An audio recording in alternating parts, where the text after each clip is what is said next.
KGBV నాగనూర్లో Yamini అనే 9th class స్టూడెంట్ను Kalyani అనే English teacher 3 hours బయట నిలబెట్టేసి బాగా ఇబ్బంది పెట్టిందని చెప్పేసి ఇన్ఫర్మేషన్ రావడం జరిగింది. తర్వాత యామిని అనే స్టూడెంట్ బయటికి వెళ్ళేసి చేయి కోసుకుందనేది కూడా మాకు కంప్లైంట్ రావడం జరిగింది. ఆ యామిని టీచర్ మీద ఈ స్కూల్లో జరిగినందుకు కారణమైనటువంటి రిమైనింగ్ టీచర్స్ ఎవరైనా కూడా వాళ్ళందరి మీద కూడా ఖచ్చితంగా డిపార్ట్మెంటల్ యాక్షన్ తీసుకొని వాళ్ళ మీద సివియర్ యాక్షన్ తీసుకోవడం జరుగుతుంది. ఇట్లాంటి ఇష్యూస్ మళ్ళీ ఇంకా ఏ స్కూల్లో కూడా కాకుండా వీళ్ళ మీద చాలా స్ట్రిక్ట్ యాక్షన్ తీసుకొని ఇదే ఒక దాని మీద అన్నట్టుగా వాళ్ళందరూ కూడా తీసుకుంటారు. డిపార్ట్మెంటల్ ఎంక్వైరీ చేపిస్తాం. ఇప్పుడు మొత్తం ఎంక్వైరీ కండక్ట్ చేస్తాం. ఆ ఎంక్వైరీ కండక్ట్ చేసి దానికి కలెక్టర్కి ఫైల్ పెట్టేసి వాళ్ళ డిపార్ట్మెంట్ పరంగా ఏం యాక్షన్ తీసుకుంటాం అది యాక్షన్ తీసుకుంటాం. సివియర్ యాక్షన్ తీసుకుంటాం. లేదు, స్పాట్లో స్పాట్ డ్యూటీలో.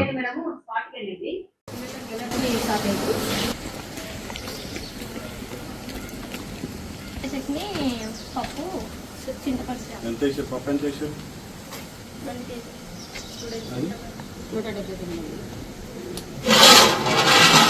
బెండకాయనా? గుడ్లు గుడ్లు 160 వేపించిన సార్. అక్కడ లోపల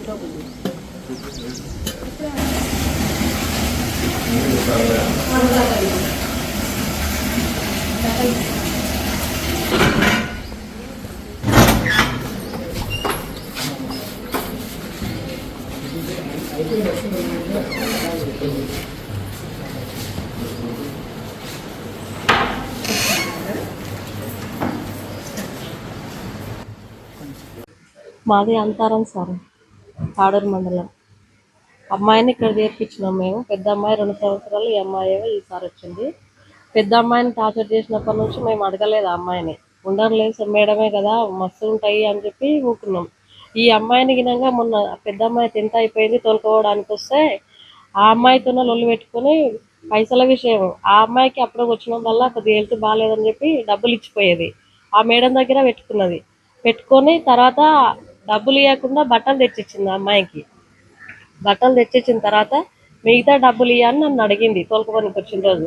అంటే మిగతా ఇక్కడ మేడం మేము ఇచ్చినాం కదా మీకు డబ్బులు దాపెట్టుకోవని ఇస్తే నువ్వు పేరెంట్స్ తెలియకుండా బట్టలు తెచ్చిచ్చినావు, మళ్ళీ ఇప్పుడు డబ్బులు అడుగుతున్నావు, నా దగ్గర లేవు, నేను లేకనే మామూలుగా మా స్థాయికి తగ్గట్టు మేము ఇంట్లో చేర్పించినాము, మాకు శాత కాదు, మేము ఇచ్చినా నీకు డబ్బులు అని చెప్తే ఆ వినలేదు. వినకుంటే నేను లెక్క చెప్పినా. నేను చెప్తే ఆ అడ్డగోలుగా మాట్లాడింది. నన్ను మాట్లాడితే నేనుండి నువ్వు స్థాయి దాటి మాట్లాడక మేడం బాగుండదు, అది మర్యాద కాదు, నీకు ఒక గవర్నమెంట్ జాబ్ చేస్తున్నావు, అట్లా మాట్లాడడం పద్ధతి కాదని చెప్పిన. అంటే అవి ఇష్టం వచ్చినట్టు మాట్లాడిన తర్వాత నేను ఇంటికి పోయినాక ఆ రోజు ఏం అనలేదు పాపని. మళ్ళా రోజు శనివారం శుక్రవారం డ్యూటీకి వచ్చింది, కానీ ఆమె ఏమనుకున్నదో తెలియదు. సండే రోజు ఆమె డ్యూటీ ఉన్నదంట, డే డ్యూటీ ఉన్నదంట. సండే నేను రమ్మంటే నేను వచ్చిన, పాప రమ్మని చెప్తే వచ్చిన. 3 గంటల వరకు ఇక్కడనే ఉన్నా. 3 గంటల తర్వాత నేను వెళ్ళిపోయిన, బస్సు వెళ్ళిపోతుందని.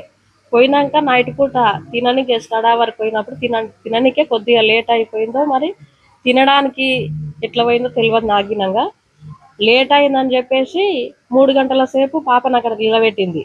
వాష్రూమ్ కొనియకుండా, మంచినీళ్ళు ఇవ్వకుండా, కదలకుండా, మళ్ళీ చదువుకుంటా గట్టిగా చదవాలి. పాపకు నువ్వు రెండుకపోతుంటే నీళ్ళు ఇవ్వని మేడం అని అడిగితేగినంగా నేను ఇయ్యను నీళ్ళు, నువ్వు ఫస్ట్ చదువు.